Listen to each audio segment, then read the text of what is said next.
오늘 하나님의 말씀은 고린도후서 12장 9절 10절입니다. 내게 이르시기를 내 은혜가 내게 족하도다. 이는 내 능력이 약한 데서 온전하여 짐이라 하신지라. 이러므로 도리어 크게 기뻐함으로 나의 여러 약한 것들에 대하여 자랑하리니 이는 그리스도의 능력으로 내게 머물게 하려 함이라. 그러므로 내가 그리스도를 위하여 약한 것들과 능욕과 궁핍과 핍박과 곤란을 기뻐하노니 이는 내가 약할 그때에 곧 강함이라. 아멘. 오늘은 본문 고린도후서 12장 9절로부터 10절에 있는 말씀으로 딜리트라는 제목을 가지고 한번 하겠습니다. 우리 권사님들은 딜리트가 잘 모를 수도 있지만 젊은 10대, 20대, 30대, 40대는 컴퓨터 자판 키에 보면 딜리트라는 키가 있어요. 그걸 딱 누르면 어떻게 되냐면 모든 게 다 지워져 버립니다. 영상이고 음악이고 어떤 파일을 거기다가 마우스로 딱 올려놓고 딜리트라는 그 버튼 하나만 탁 치면은 다 지워져 버리는 게 딜리트라는 키가 컴퓨터 칠 때 자판기가 그게 있습니다. 우리의 인생에 있어서도 지우고 싶을 때가 되게 많습니다. 내가 그때 그 모든 것들을 지워버렸으면 어땠을까 하는 그런 if라는 과정을 가지고 우리가 생각할 때가 많습니다.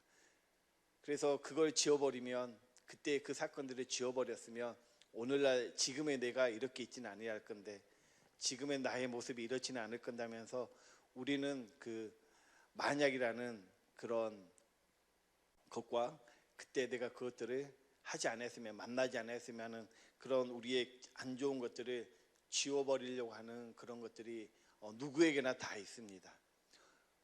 그러나 그 지워버리는 것들이 과연 다 좋은 것인가 라는 게 오늘 우리가 보았던 본문 말씀을 통해서 한번 나누고자 합니다. 우리가 구원을 받을 수 있는 방법은 오직 복음을 믿음으로만 구원을 받는 줄을 알고 있습니다. 그래서 복음을 믿는다는 것은 복음을 무엇입니까? 아는 것을 말하고 있고, 복음을 안다는 것은 결국은 복음의 실체이신 주님을 날마다 보고 사는 것입니다. 그래서 복음을 믿는 자들은 날마다 주님을 보고 사는 자들이고, 주님을 통해서 주님이 주시는 말씀을 듣고 그 말씀을 통해서 주시는 주님의 마음, 그 마음으로 믿음으로 우리가 행할 때 그곳에 예수의 이름의 능력들이 나타나는 줄 믿습니다. 할렐루야. 그래서 우리는 이 복음을 알기 위해서는 먼저 하나님의 경륜을 알아야 된다는 사실을 함께 우리가 말씀을 통해서 많은 은혜들을 나누었습니다. 하나님의 경륜은 우리가 잘 알고 있는 것처럼 간략하게 이야기하면, 하나님께서 사람을 창조하신 이유와 목적이 무엇인가, 이 땅에 그것은 딱 하나입니다.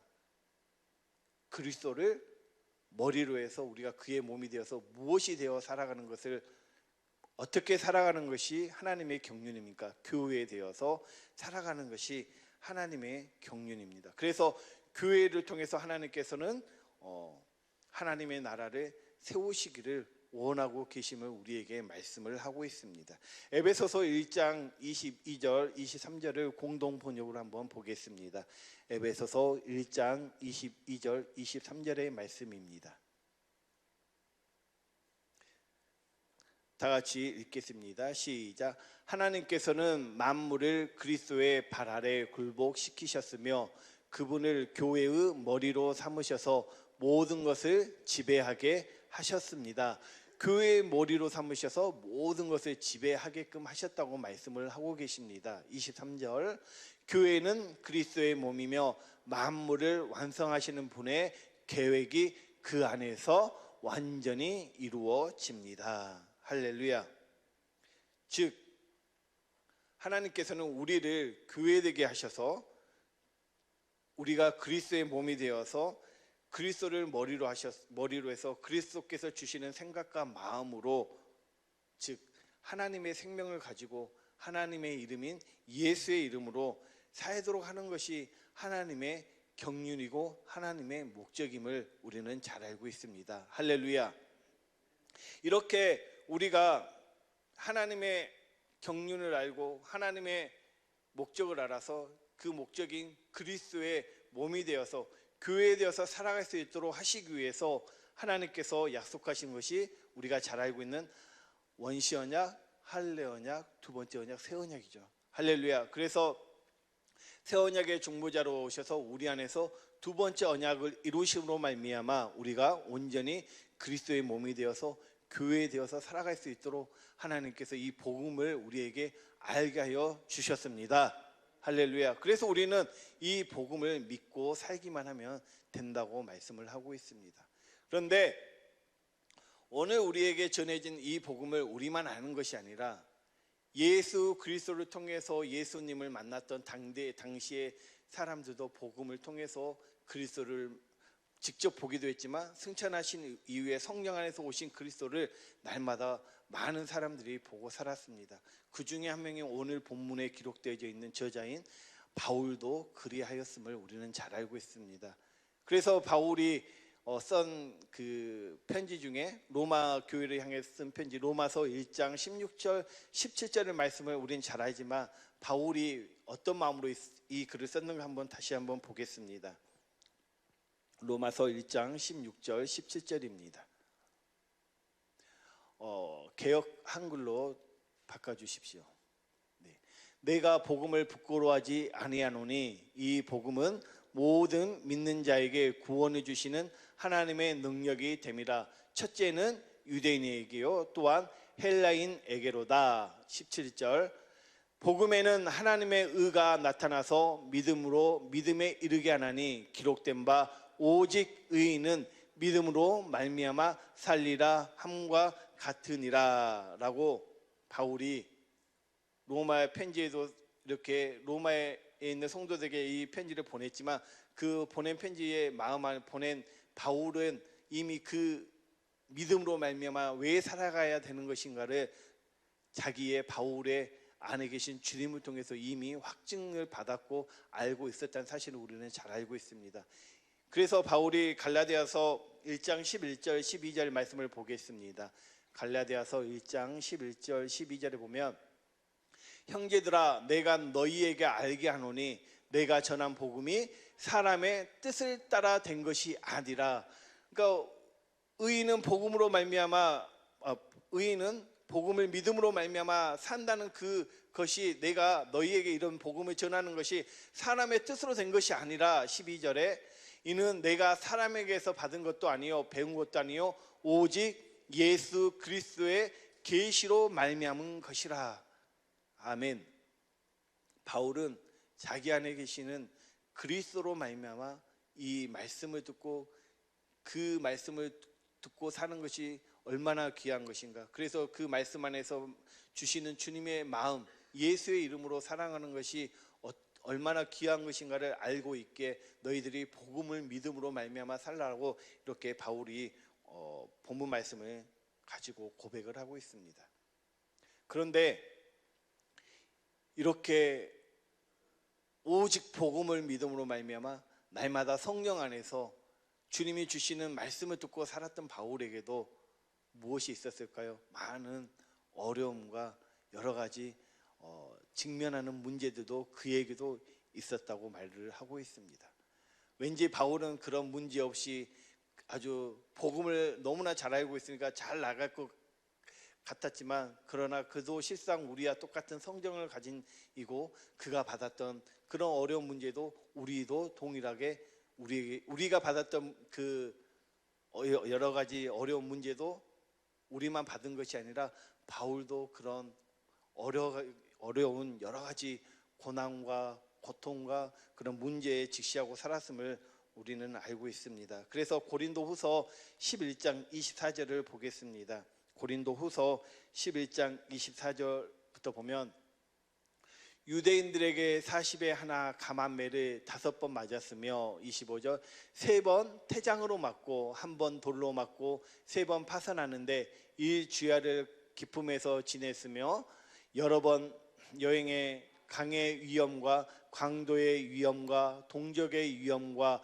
이방인의 위험과 시내의 위험과 광야의 위험과 바다의 위험과 거짓 형제 중의 위험을 당하고 또 수고하고 애쓰고 여러 번 자지 못하고 줄이며 목마르고 여러 번 굶고 춥고 헐벗었노라 라고 이렇게 고백을 하고 있습니다.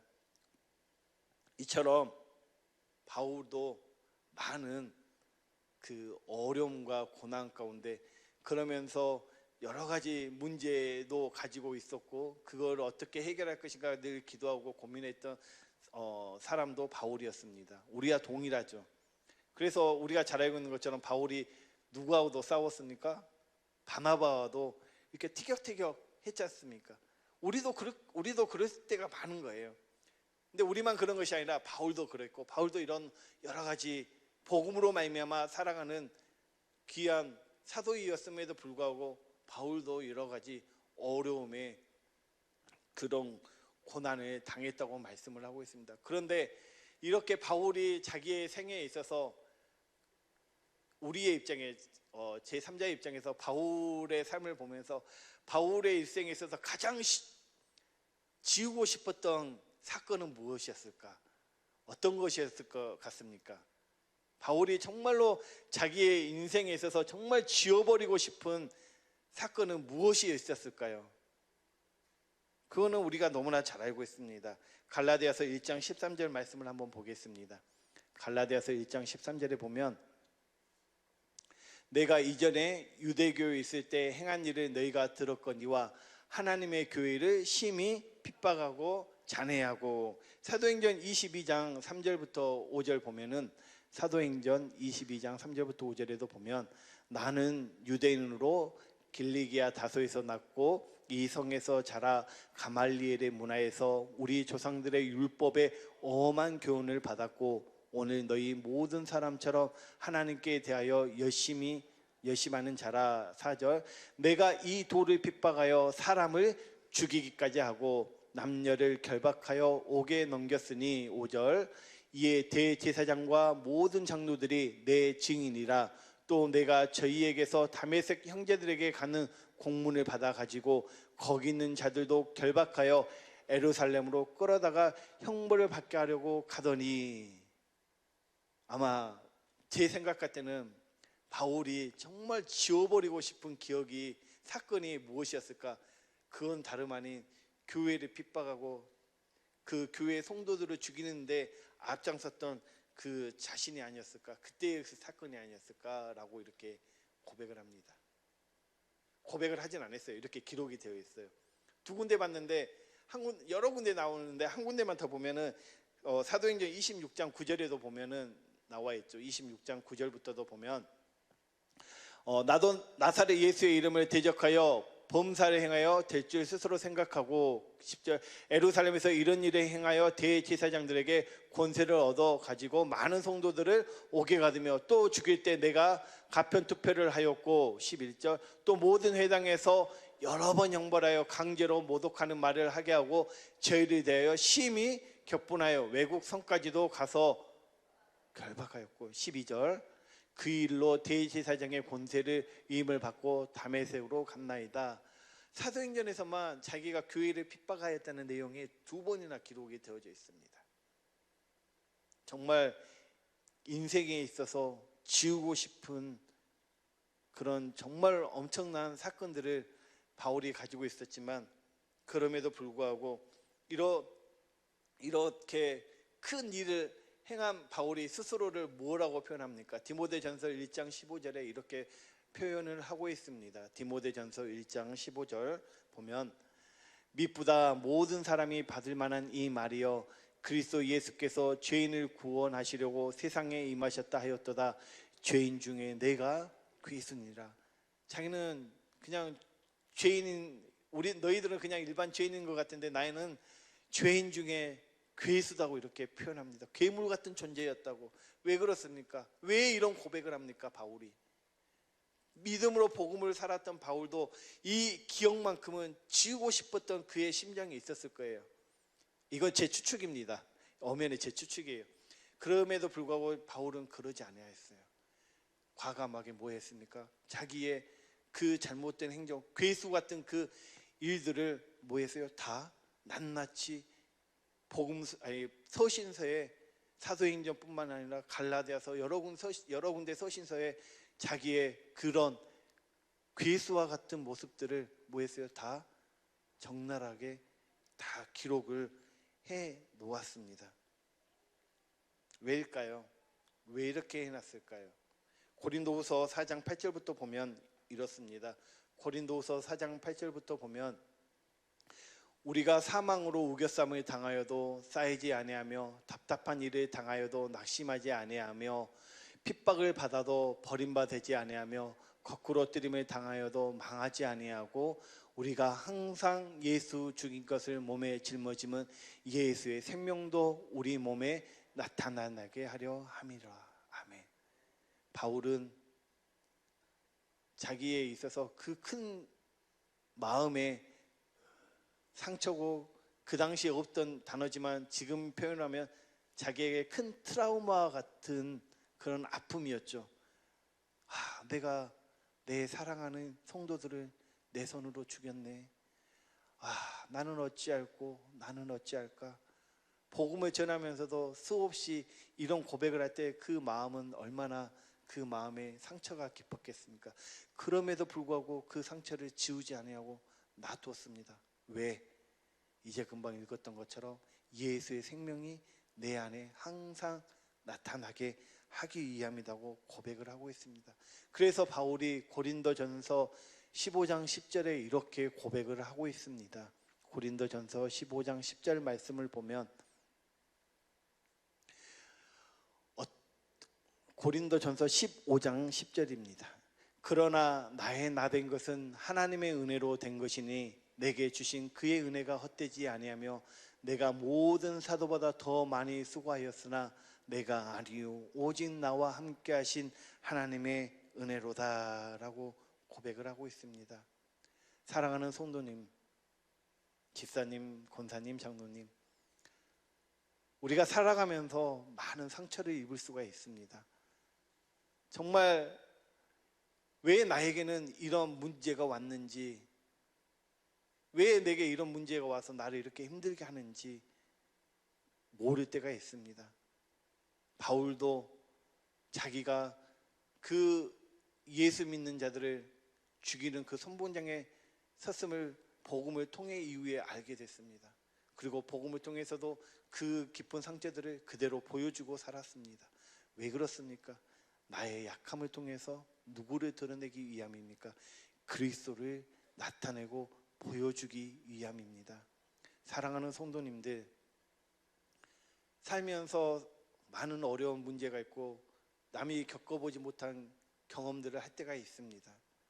그것들을 감추는 것이 아니라 그것들을 지워버리려고 하지 마시고 그걸 통해서 내 안에 예수의 생명이 드러나게끔 그 예수의 생명으로 내 안에 계신 그리스도를 통해서 그것들을 하나님께, 예수님께서는 그 일을 통해서 뭘 하고자 하십니까? 주님이 나타나시고 주님의 강함이 나타나서 그 약함들을 예수님은 치유하시고 고쳐주시기를 원하십니다. 그리하여서 내가 받았던 그 상처, 그 아픔을 경험한 이후에 그 주님의 강함이 나를 통해서 나타나서 누군가 나와 똑같은 경험을 하게 될 때 주님이 당신과 함께 하십니다. 당신 안에 계신 주님이 말씀하심으로 그 길을 인도하십니다. 예수의 생명을 주시기 위해서 그런 어려움도 왔습니다. 내가 함께 기도하겠습니다.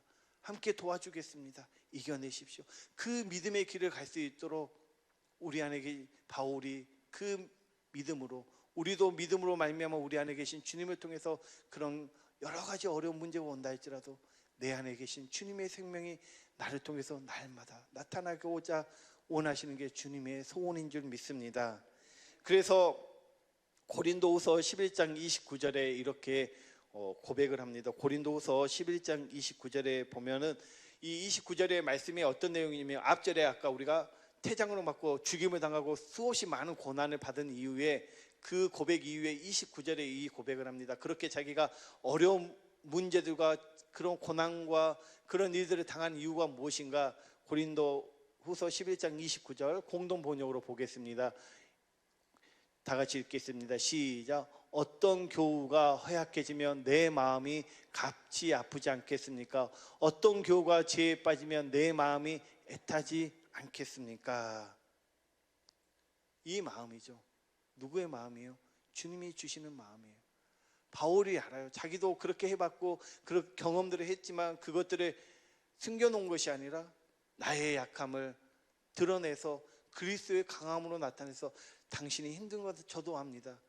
마치 히브리서 3장에 우리 주님께서 이 땅에 오셔서 그분이 채울하시는 분으로 우리와 동일하게 고난을 받으셨다고 말씀하고 있는 말씀, 고린도후서 13장 4절 말씀을 한번 보겠습니다. 고린도후서 13장 4절 말씀을 보면 그리스도께서 약하심으로 십자가에 못 박히셨으나 오직 하나님의 능력으로 살으셨으니 우리도 저의 안에서 약하나 너희를 향하여 하나님의 능력으로 저와 함께 살리라.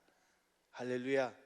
하나님은 여러분을 살리고자 하십니다. 예수님의 약함으로 십자가에 죽으셨지만 하나님께서는 하나님의 강함으로 예수 그리스도를 살리신 것처럼 오늘 여러분에게 믿음으로 살지만 주님, 그러나 내게도 이런 아픔이 찾아옵니다. 어떻게 해야 될까요? 주님, 어떻게 해야 될까요? 주님이 말씀하십니다. 너의 약함이 나의 강함이 될 수 있고,